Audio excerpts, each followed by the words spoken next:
Should English teachers like me use English in teaching the subject? Let's talk about it today.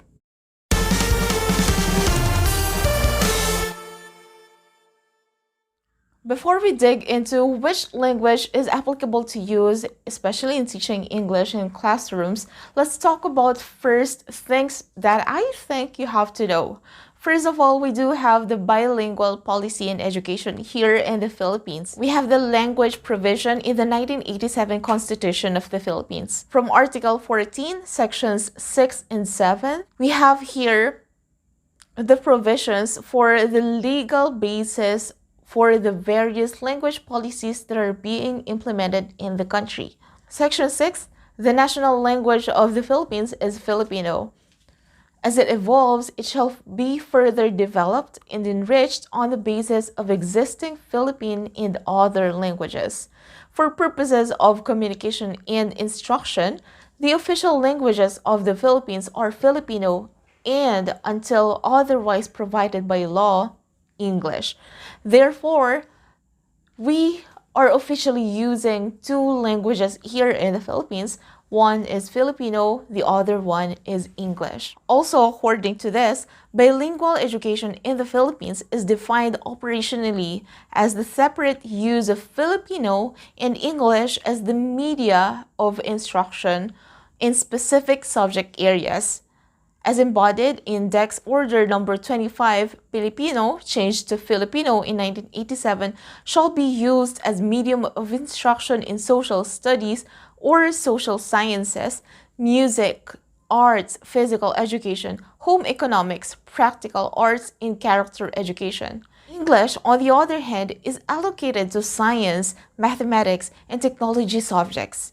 The same subject allocation is provided in the 1987 Policy on Bilingual Education, which is disseminated through Department Order Number 52, Series of 1987. This bilingual policy in education was also strengthened by ex-President Gloria Macapagal Arroyo as she signed Executive Order 210 Series of 2003, establishing the policy to strengthen the use of the English language as a medium of instruction in the educational system. In Section 1, under Declaration of Policies, it reads as, "The following policies are hereby established. English shall be taught as a second language starting with the first grade. B. As provided for in the 2002 Basic Education Curriculum, English shall be used as the medium of instruction for English, mathematics, and science from at least third grade level." Again, that's starting from the third grade. Letter C. The English language shall be used as the primary medium of instruction in all public and private institutions of learning in the secondary level, including those established as laboratory and or experimental schools in non-formal and vocational or technical educational institutions. As the primary medium of instruction, the percentage of time allotment for learning areas conducted in the English language is expected to be not less than 70% of the total time allotment for all learning areas in the secondary level. Since we are now having the K-12 curriculum, there's a bit change of that.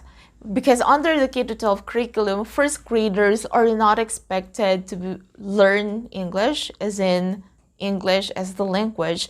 They do have the English subject, but they only learn English in third and fourth quarter, and according to the DepEd curriculum guide in English, they are only learning listening and speaking in English.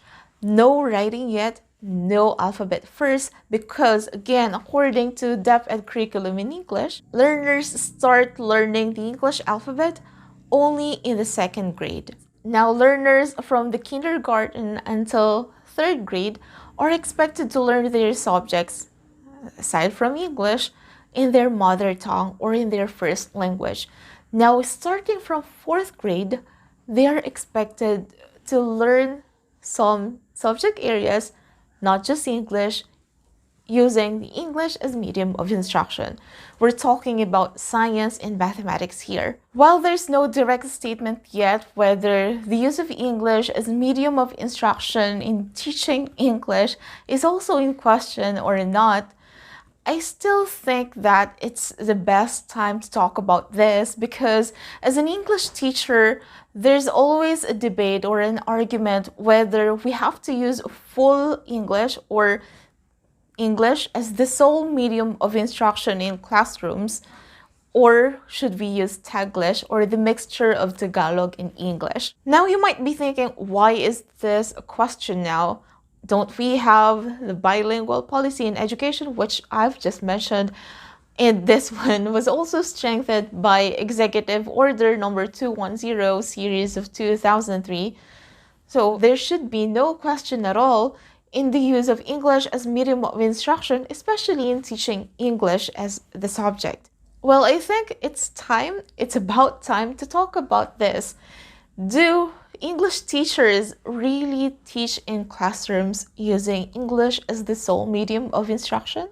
Or at least, do they use English as the majority, or at least a majority of the class time in teaching English? If we try to look at and consider what's happening in the real life, in the real classrooms, this, to be honest, doesn't happen. I am an English teacher. I am a licensed English teacher.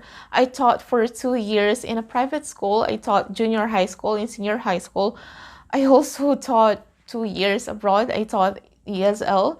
And now I'm teaching in college. I teach as a college instructor and I'm teaching future teachers. I can say that I've been exposed to different classroom setups and I've seen how teachers teach. That includes myself. What's happening is that there's no strict implementation of this bilingual policy in education because in real classrooms, some teachers use the language which they think is more convenient for them and for the students. By saying convenient, I mean to say the language which they think can be understood by the students so they can teach faster. They can make the students understand the concepts or the lessons faster, and the language which they think that students can understand the lessons easier and faster. Problem arises when that quote-unquote convenient language is not English.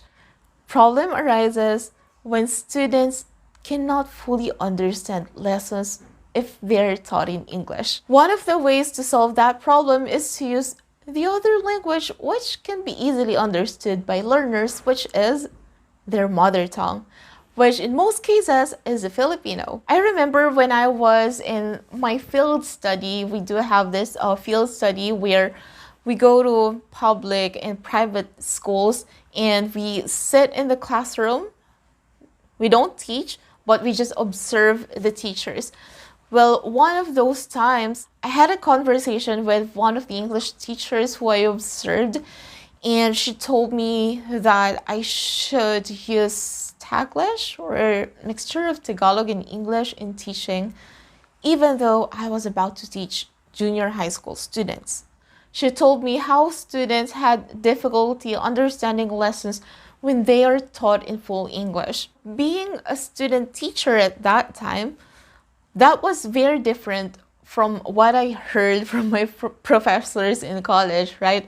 They would train us to speak English fluently, to be proficient English users, because that's the language which we would use in classrooms. I didn't forget that, so by the time I was able to teach in classrooms as pre-service teacher or as a student teacher, I tried to really measure or see whether students could understand me because, of course, I taught in full English and my cooperating teacher also at that time taught in English. I saw that students could, get the lesson. So I continued doing that until I taught in private school for 2 years. And well, as far as I remember, I really taught using English as medium of instruction. The language used in classroom discussions is very important, not just because of the exposure of the students and they get to practice the language,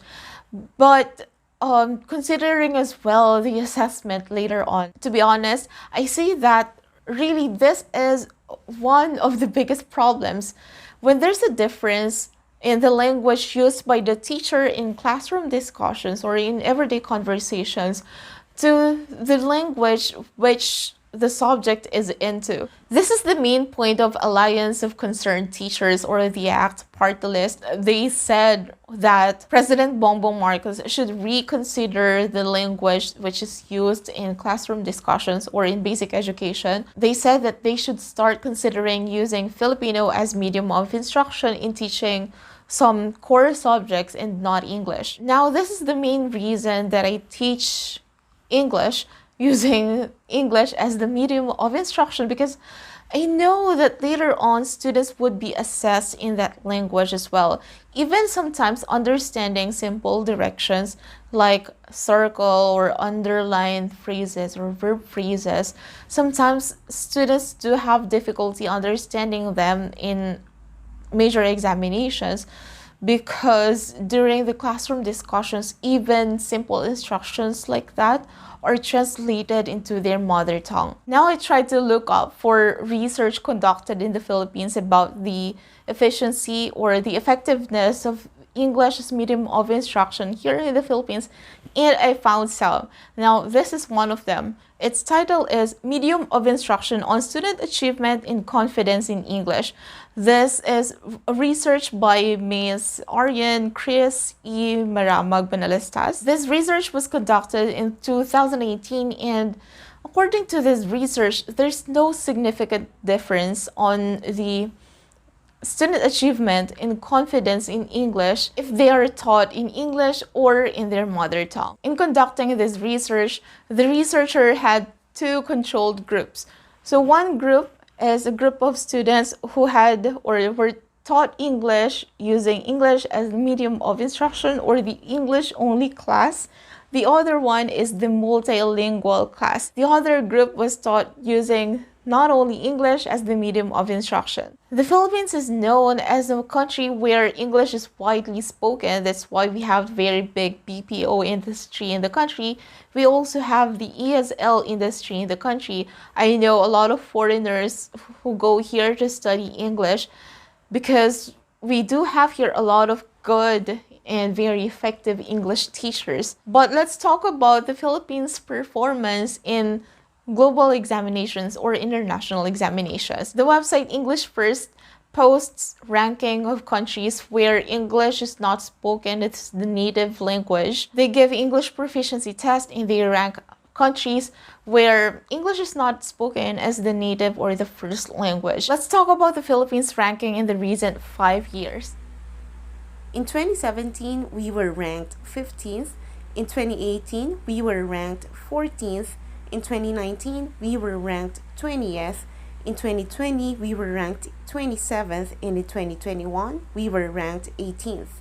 However, we're not saying that this is our sole, basis for us to say that there's no need for more strict implementation, the use of English as medium of instruction in classroom discussions because of this website, because of English First and our performance here. When Filipinos want to work abroad, for instance, nurses, they have to take English proficiency tests such as IELTS. And in 2019, there's actually this Philippine agency which received 1,000 job orders. This means this agency could send 1,000 nurses abroad. I think this was in somewhere in Europe, in Britain, right? And this agency was only able to fill 250 of it. Imagine the difference. So that agency alone could send 1,000 nurses to Britain at that time in 2019, but they were only able to send 250. And the main reason was, well, a lot of these applicants failed the English proficiency test. Can we say that that was a direct effect of not using or not strictly implementing English as the medium of instruction in classrooms? Well, I'm not saying that it was the factor alone, but we might consider that as one of them, right? As one of the factors. The Philippines is actually not alone on this matter. There are also countries where teachers face the same problem. They do have this language policy in education, but there's a problem when it comes to the implementation. Ghana is one of them. There's even a published article or research titled "The Use of English as Medium of Instruction at the Upper Basic Level, Primary 4 to Junior High School in Ghana, from Theory to Practice," meaning to say they have the same language policy that we are using here in the Philippines. So starting from 4th grade until junior high school, students are supposed to learn some subject areas using English as medium of instruction. And according to this research, there's really a difference of their language policy and what is happening in the real classrooms. It's just that English teachers are translating lessons, these English concepts, to the mother tongue of their students. Students were interviewed, so they were asked, and most of their answers, they could not understand lessons when they are taught in full English. So they needed translation, which will come from the teacher. Most of the time, teachers would teach in 2 languages. So first, they would state their lessons or sentences in English, then they would translate to the language which can be understood by their learners, which is their mother tongue or their first language. Another interesting matter to talk about this research is that the researcher asked English teachers who the researcher observed in classes. The researcher asked teachers why would they teach in different languages, and interestingly, some of their responses were about their proficiency in English. Some English teachers admitted that they think they were not capable enough to have full discussion in English. Another thing is that they claim that there's no supervision. There's no strict supervision whether they're implementing the bilingual education or the bilingual policy in education or not. 3 years ago, I got really interested in the English proficiency level of Filipinos. That's why I searched for unpublished articles and research on this, and I found this one: evaluating the English proficiency of faculty members of a higher education institution using results to develop responsive professional development program. This research was conducted by Mr. Joel C. Meñado. According to this research, there were instructors or professors, teachers in tertiary education whose level in English were here. Majority of the respondents' English proficiency level was in B1 or the intermediate, and 21 out of 41 respondents. Then 15 out of 41 respondents were in upper intermediate. But here's the thing, there's only one who is in the proficient user. Now, this level is expected for professionals. What's alarming was that there were teachers whose English proficiency level, well, at this time and based on this research, was an A2 and A1 level. Now, A2 is in elementary level and A1 is in the beginner level. Now, considering all of these, right, everything that we've talked about, personally, or as an English teacher, I would say, or I can say that there's really a problem there, and there's really a need to review the language policy here in the Philippines.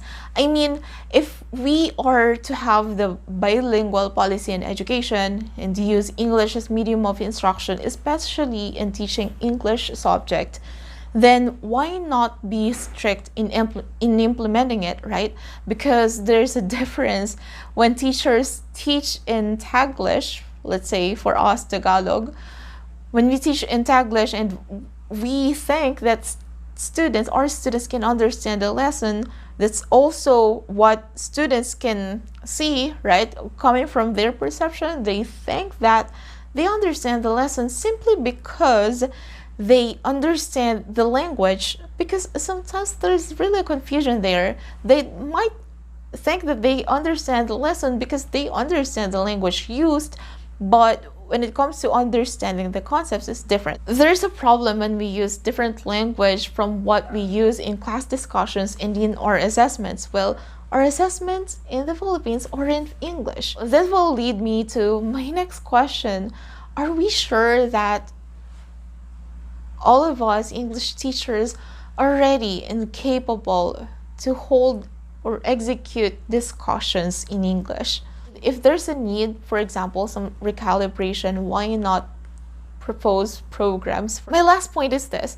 When it comes to implementation of English, I mean to say strict implementation of English as medium of instruction in classrooms, especially in the English subject, I don't have any problem with that. I would prefer that, actually, because I've seen students who suddenly learned English.